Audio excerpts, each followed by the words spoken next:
दोस्तों जैसा कि आप देख रहे हो ये हमारा छोटा सा आईसी है।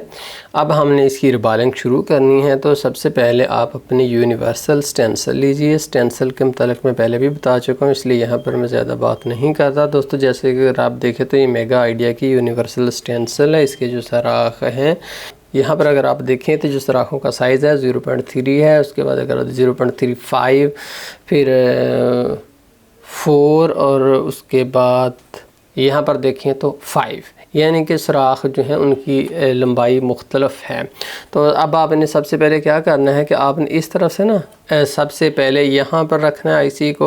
क्या पूरे पॉइंट आते हैं, फिर यहाँ पर जहाँ पर 100% पॉइंट बिल्कुल सीधे पूरे आ जाएं। यहाँ से हर पॉइंट आपको स्टेंसिल के अंदर एग्जैक्टली 100% बिल्कुल ठीक नज़र आ रहा हो, वहीं पर आपने रखना है। अगर कोई एक पॉइंट भी आगे पीछे है तो फिर वहाँ पर कोई फ़ायदा ही नहीं करने का, आपने सबसे उससे आगे नेक्स्ट ट्राई करनी है। तो देखिए सबसे पहले मैं यहाँ पर इसको रख देता हूँ।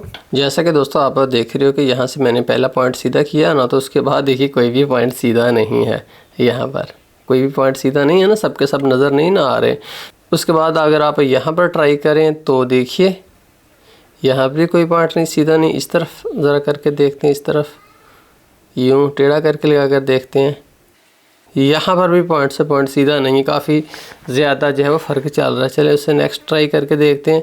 यहाँ पर मैं रख के देखता हूँ तो मुझे कुछ बेहतर लग तो रहा है। देखता हूँ एक दफ़ा यहाँ पर लगा कर कि सारे का सारा 100% आता है नज़र के नहीं हर बाल। तो दोस्तों ये देखिए जैसा कि अगर आप देखें ना तो यहाँ पर तमाम के तमाम पॉइंट सीधे हैं, कोई पॉइंट आगे पीछे तो नहीं ना, कोई पॉइंट ऐसा तो नहीं जो नज़र ही नहीं आ रहा। तो ये आपने बात यकीनी बनानी है कि हर पॉइंट नज़र आना चाहिए। जब आपने सेलेक्ट कर लिया कि यार यहाँ पर मैं जो है अपना आईसी लगाऊंगा तो फिर उसके बाद ये रिबाल होगा, तब आपने इस पॉइंट को साफ़ करना है।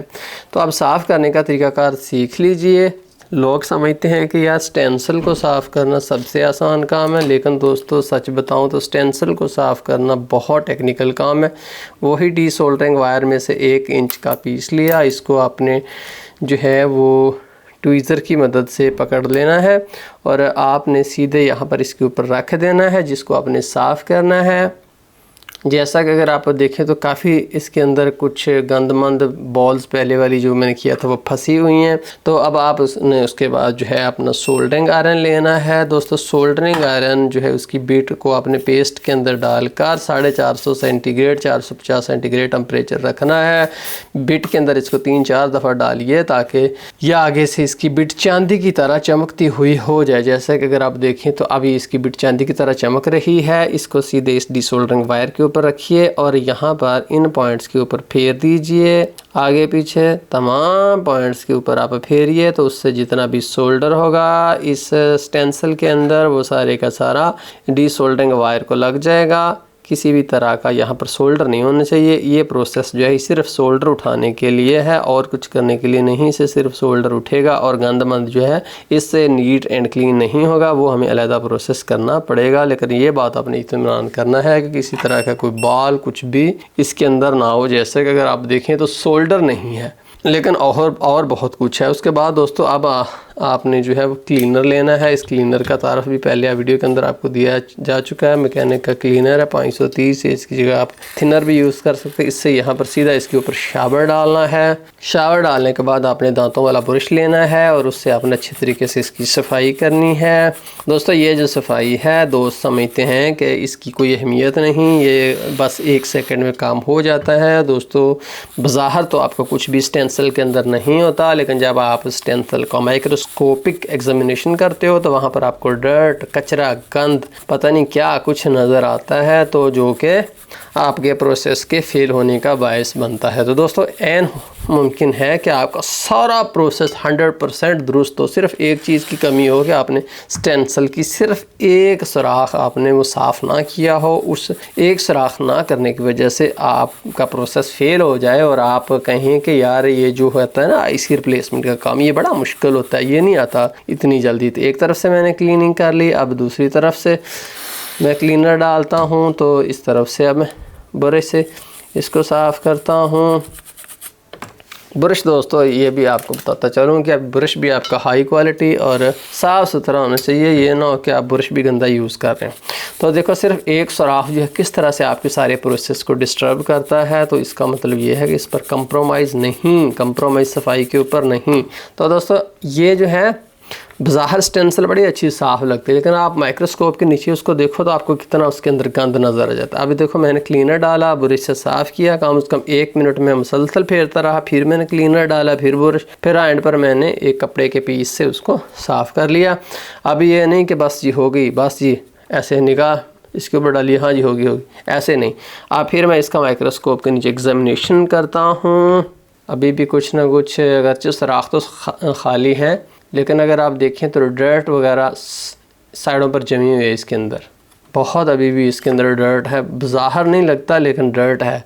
आपको दिखाता हूँ किधर किधर है। ये देखिए कोने के ऊपर थोड़ा सा ज़रा नज़र आ रहा है ना, ये प्रोसेस फुल करने के लिए ये बहुत ज़्यादा है। अच्छा जी, सारी स्टेंसिल का आपने मुआयना करना है, थोड़ी सी इसको टेढ़ी करके मुआयना करेंगे तो आपको बेहतर नज़र आएगा। अगर ये आपकी स्टेंसिल साफ़ नहीं होती तो इसी प्रोसेस को केमिकल डालना है, साफ़ सुथरे दांतों वाले ब्रश से इसको राउंड शेप में, कभी लंबा लंबा, कभी यूं, कभी राउंड शेप में रगड़ना है। केमिकल डालते जाना, रगड़ते जाना, केमिकल डालते जाना, रगड़ते जाना, और एंड पर हो जाएगा साफ़। उसके बाद फिर एक चीज़ ये है कि आप इसको अगर चाहें तो अपने हाथ के ऊपर भी यूँ मार लें। उसके बाद आप इसके अंदर बिल्कुल अपने मुंह के पास करके फूंक भी इसके अंदर मार दें। फिर आप एग्जामिनेशन कीजिए, जब आपको ऐसे लगे कि वाह मज़ा आ गया, स्टेंसिल इतनी क्लीन है, तब छोड़िएगा, उससे पहले मत छोड़िएगा, फिर वरना सारा प्रोसेस जो है फेल हो जाएगा।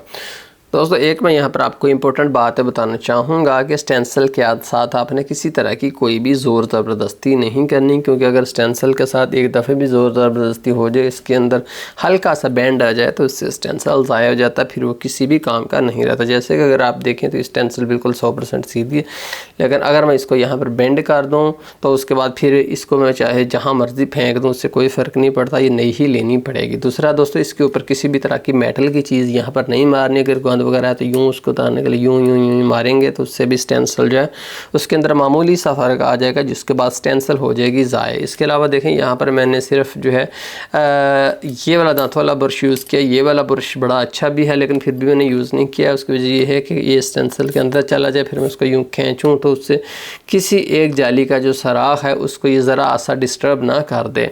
तो इसलिए स्टेंसिल को आपने हमेशा हिफाजत करनी, किसी चीज़ के ऊपर ज़ोर से मारना नहीं, हाथ के ऊपर वो भी प्यार से, और इसके अलावा किसी चीज़ पर नहीं मारना, इसके ऊपर कोई चीज़ नहीं मारनी, इसको टेढ़े मेढ़े नहीं करना।